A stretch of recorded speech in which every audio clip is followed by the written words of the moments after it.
विद्यार्थियों को डॉक्टर साहब ने कहा कि न्यूज़पेपर पढ़ना बहुत ज़रूरी है। तो विद्या मंदिरों में तो ये होता ही है, घर पर पढ़ते ही है, तो इसको एक पॉइंट के रूप में नोट करेंगे और अपनी दिनचर्या के रूप में सभी भैया बहन अपनाएंगे। अब मैं हमारे बीच में विराजमान महाराज जी, जिनके बारे में मैं क्या कहूँ, एक छोटा सा ऐसा माना जाता है कि महाराज जी के कंठ में मां शारदा का निवास है, और अगर किसी मुर्दे को भी ये जागृत करने की कोशिश करे तो इनकी वाणी में इतना प्रभाव है कि वो शमशान तक आराम से पैदल जा सकता है। स्वर है। मैं महाराज जी राम विचार जी से निवेदन करूंगा कि आशीर्वाद रूपी सभी राम भक्तों को अपने आशीर्वाद से लाभान्वित करें। महाराज जी राम विचार जी महाराज।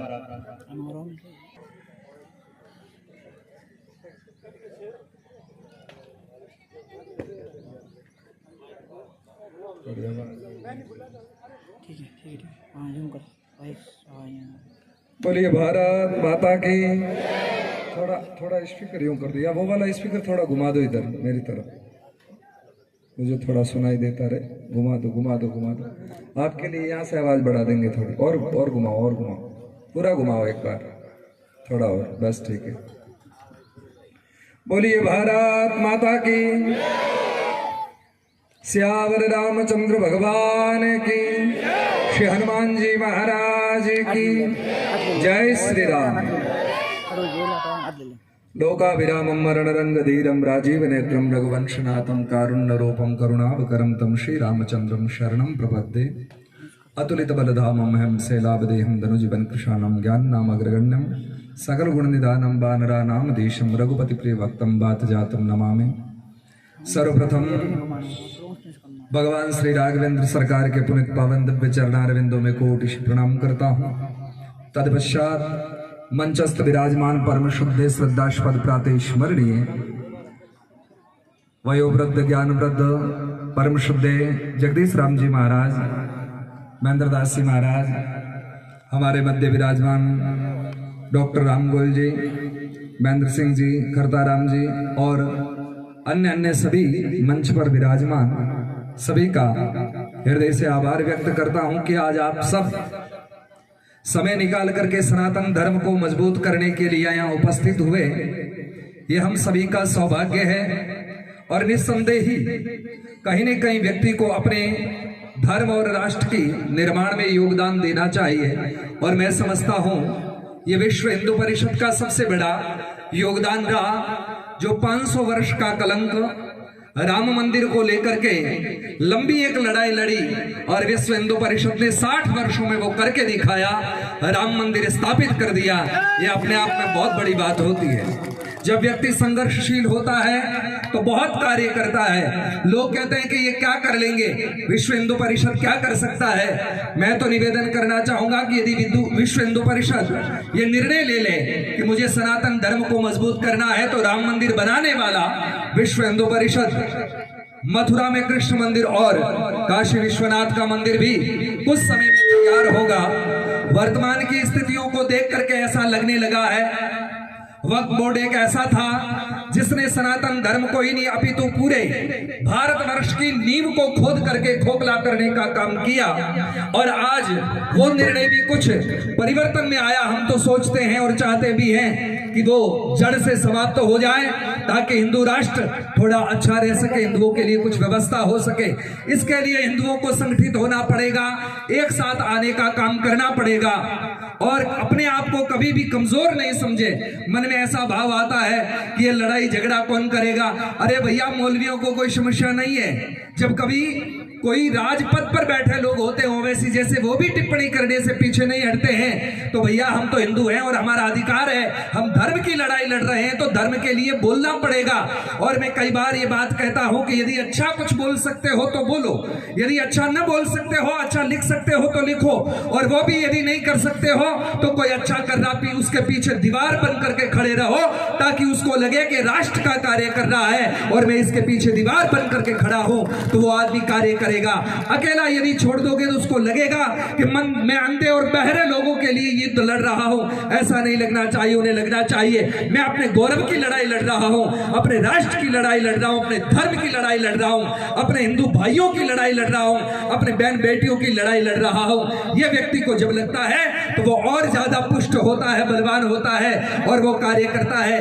कायर कभी भी न बने। भगवान श्री राम जी का यह पावन पर्व चल रहा है, पूरे विश्व ने देखा और हम भी देख रहे हैं। लेकिन ये जो रामनवमी पर्व है, इसमें हमें ये दिखाना है कि भैया भले ही संसद में वहां पर वक्फ बोर्ड के खिलाफ कई लोग खड़े हो गए, लेकिन हिंदू चाहेगा तो पूरा हिंदुस्तान को साथ में ला करके खड़ा कर देगा। जरूरत पड़ी तो राजनीति को बदल करके नई राजनीति बना करके भी वक्फ बोर्ड जैसी बीमारियों को हटा करके सनातन बोर्ड का गठन करेंगे, अखंड भारत का गठन करेंगे, तभी हमारा हिंदू जाकर के सुरक्षित और व्यवस्थित होगा। अपने आप को कभी कमजोर मत समझा करो। लेकिन एक बात तो निवेदन करनी पड़ेगी, भगवान श्री राम जी को देख करके थोड़ी नजर यदि अपनी तरफ जाती है तो मन में एक भाव आता है। भगवान राम जी जब घर से निकले तो बहुत कुछ नहीं लेकर के गए, और आप जब घर से लेकर के निकलते हो तो क्या लेकर के निकलते हो पता है? भगवान राम जी घर से जब निकले थे तो धनुष बाण लेकर के निकले, और आप जब घर से निकलते हो तो मोबाइल लेकर के निकलते हो, ताकि आपकी लोकेशन भी ट्रैक करके पता किया जा सकता है आप कहां पर क्या कर रहे हो। लेकिन ये बात भी तय है कि मोबाइल फंसा तो सकता है लेकिन बचा नहीं सकता, और धनुष यदि पास में होता है तो फंसे हुए को निकालने का सामर्थ्य रखता है। जब मां जानकी को लेकर के रावण चला गया, उसके बाद भगवान श्री राघवेंद्र आगे बढ़े, तब एक मुलाकात होती है। वो भी किससे होती पता है? गीधराज जटायु से, जो एक पक्षी है जिसके पास अस्त्र शस्त्र की व्यवस्था नहीं है, और वो सीता जी को लेकर के रावण जा रहा और देखता है। उसी समय हालांकि ये पता है कि रावण के पास में चंद्रहास जैसा खड्ग था, जिसके सामने वो पूरी दुनिया को हिला करके रखा था, त्रिलोकी में उसका नाम चलता था। ऐसे व्यक्ति से कौन भिड़ गया? गीधराज जटायु। और इसलिए भिड़ गया था, उसको पता था कि मरना तय है, लेकिन एक ही बात तय करी, इस देश की बेटी की आबरू पर बन करके आए, तब हमारे प्राण महत्व नहीं रखते हैं, हमारा धर्म महत्व रखता है, और धर्म के लिए अपने प्राणों को संकट में डाल दिया। और जिस दिन भारत का हिंदू ये करना शुरू कर देगा, उसी दिन हमारा धर्म सुरक्षित व्यवस्थित हो जाएगा।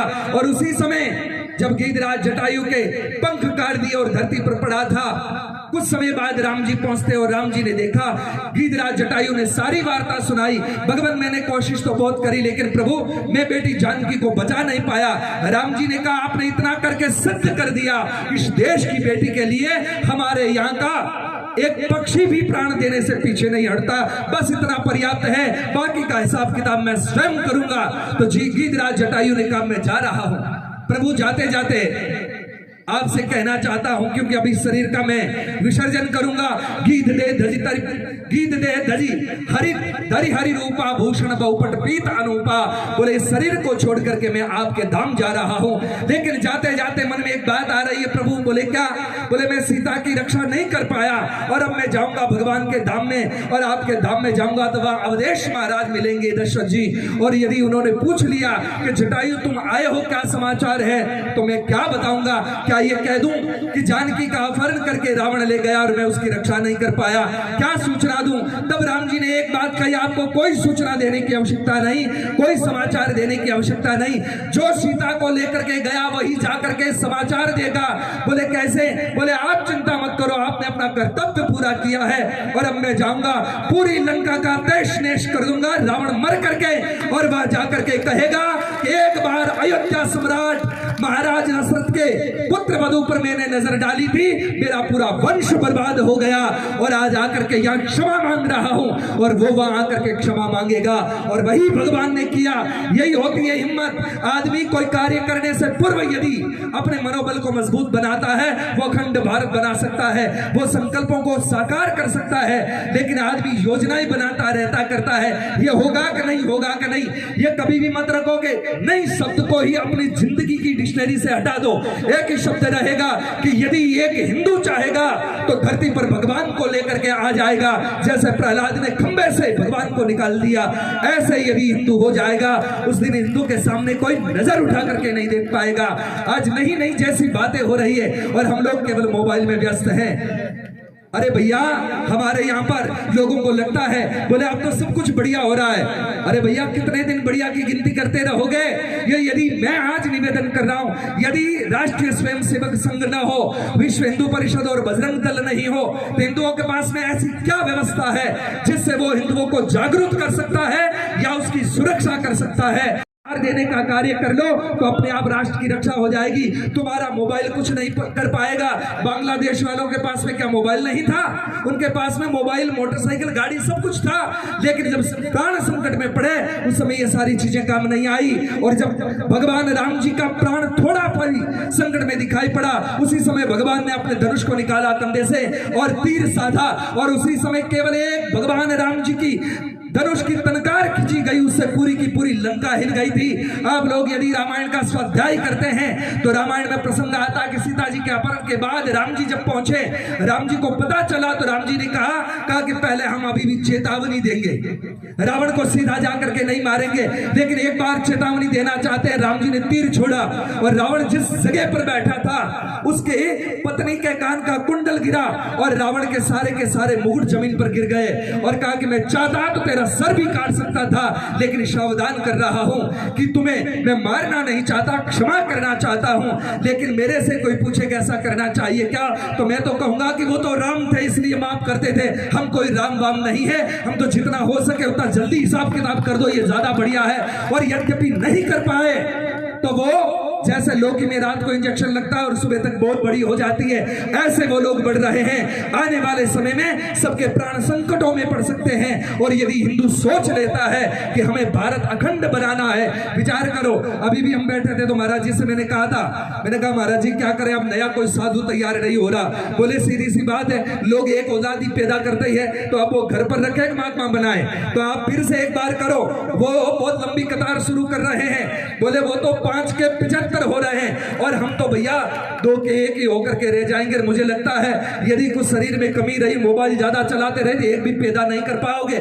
इसलिए हिम्मत करो, 4 संतान होनी ही चाहिए ताकि एक सन्यासी बन जाए और एक सरहद पर चला जाए और 2 घर पर रहे। यदि एक बीमार होकर के या एक्सीडेंट से मर भी जाए या मोबाइल चलाता पागल हो जाए तो भी दूसरा ऑप्शन रहे। इसलिए 4 औलाद पैदा करना प्रारंभ कर दो। ये बात आज कह रहा हूं, नहीं तो आने वाले समय में अब बहुत कम समय बचा है। लोगों ने तो ऐसी योजना बनाई है कि 2047 में हम लोग इस्लाम राष्ट्र घोषित कर देंगे। तो हिंदुओं को यह तय करना है कि वो 47 की बात करे तो हम तो 29 में ये करके दिखा देंगे उनको कि हिंदू यदि चाहेगा तो तुम्हारा नामो निशान मिट जाएगा।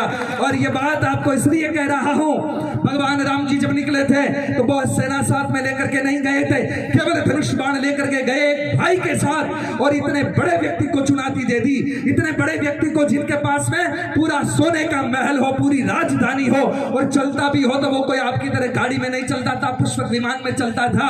ऐसे आदमी को 10 सिरताएं 20 भुजदंडा, रावण नाम वीर बरिबंडा, 10 सिर वाला 20 हाथ वाले आदमी को सीधी सीधी चेतावनी देते हुए कहा, रावण यदि तू चाहता है कि मंदोदरी की मांग न उजड़े तो मेरे चरणों में आकर के मुंह में एक तनखला दबा करके क्षमा मांग ले, अभी भी क्षमा करने को तैयार हूं, और नहीं तो सबका बलिदान हो जाएगा और चल करके राख हो जाएगी। और ये राम जी ने नहीं, केवल एक राम भक्त ने करके दिखाया। हनुमान जी गए थे केवल, और गए तो इसलिए थे कि जाकर के जानकारी करनी है कि सीता जी कहां पर है, बस पता लगा करके आना था। लेकिन हनुमान जी ने कहा प्रभु आ ही गया हूं तो इसको पता चलना चाहिए, मेरे प्रभु की ताकत का कुछ तो जानकारी होनी चाहिए, अनुमान होना चाहिए। और हनुमान ने वो अनुमान दिखाया कि पूरी लंका को जला करके राख कर दिया। और निस्संदेह ही कोई बजरंगी यदि तैयार होता है तो आज भी ऐसे रावणों की लंका जलाने के लिए सक्षम है और वो चाहे तो ऐसा कर सकता है। लेकिन ये कब करना पड़ेगा? क्षमा करना।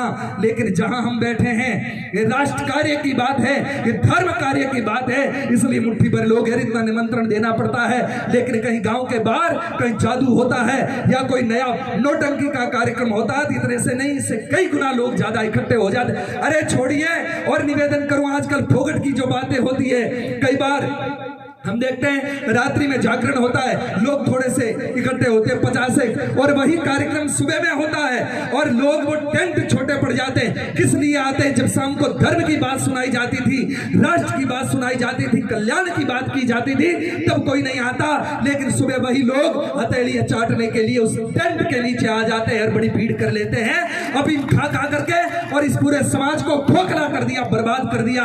युवान हिंदू पीढ़ी का क्या होगा?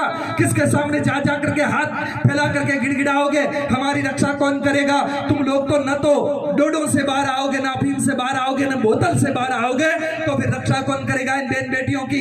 इसीलिए इसी स्थिति के कारण कोई श्रद्धा के 35 टुकड़े हो जाते, कोई सूटकेस में आ रहा है, जैसे कोई उपहार आ रहा, कोई फ्रिज में आ रहा, कोई ड्रम में आ रहा। ये सारा क्या है?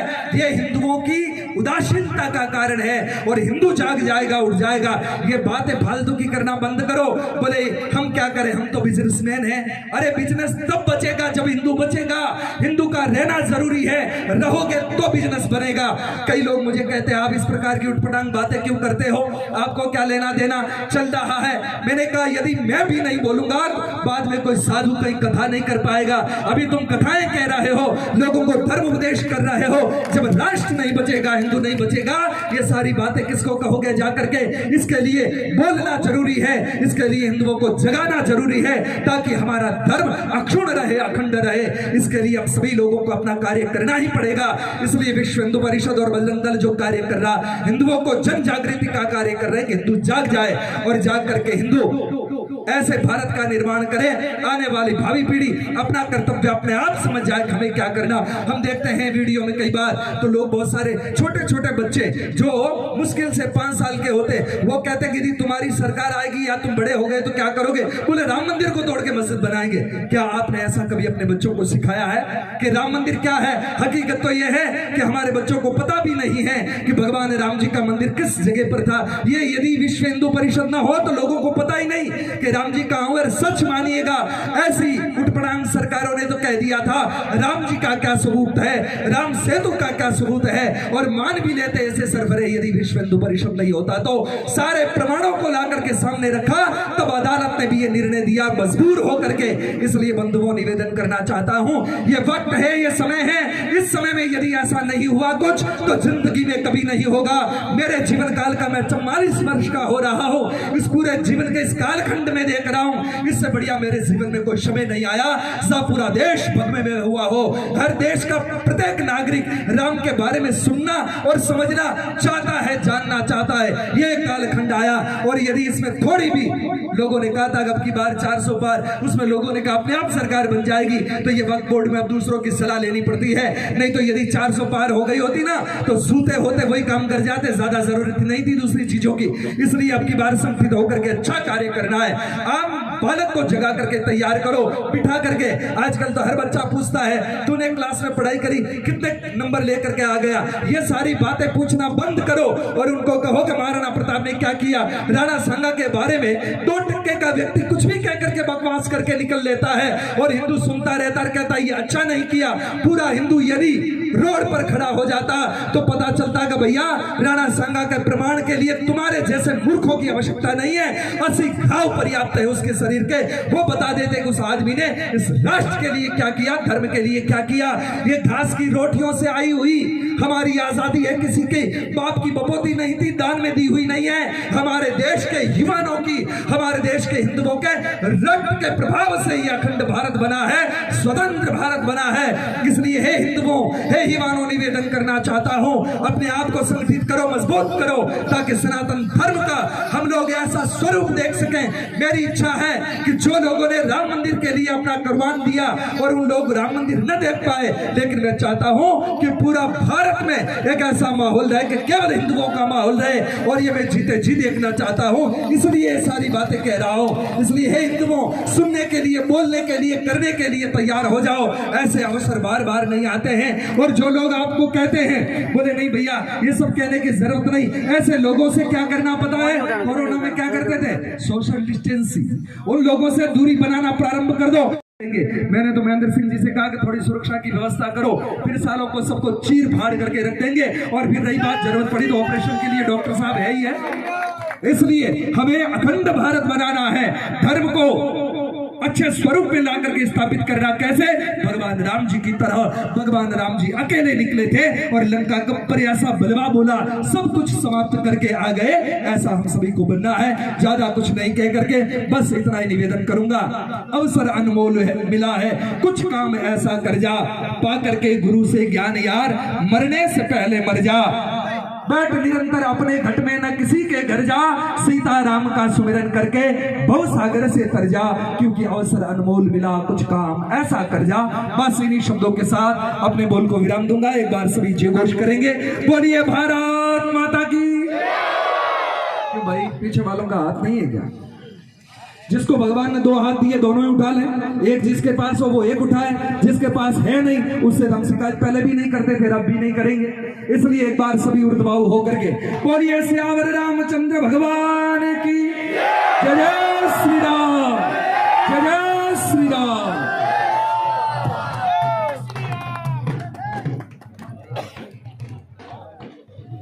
डायरी में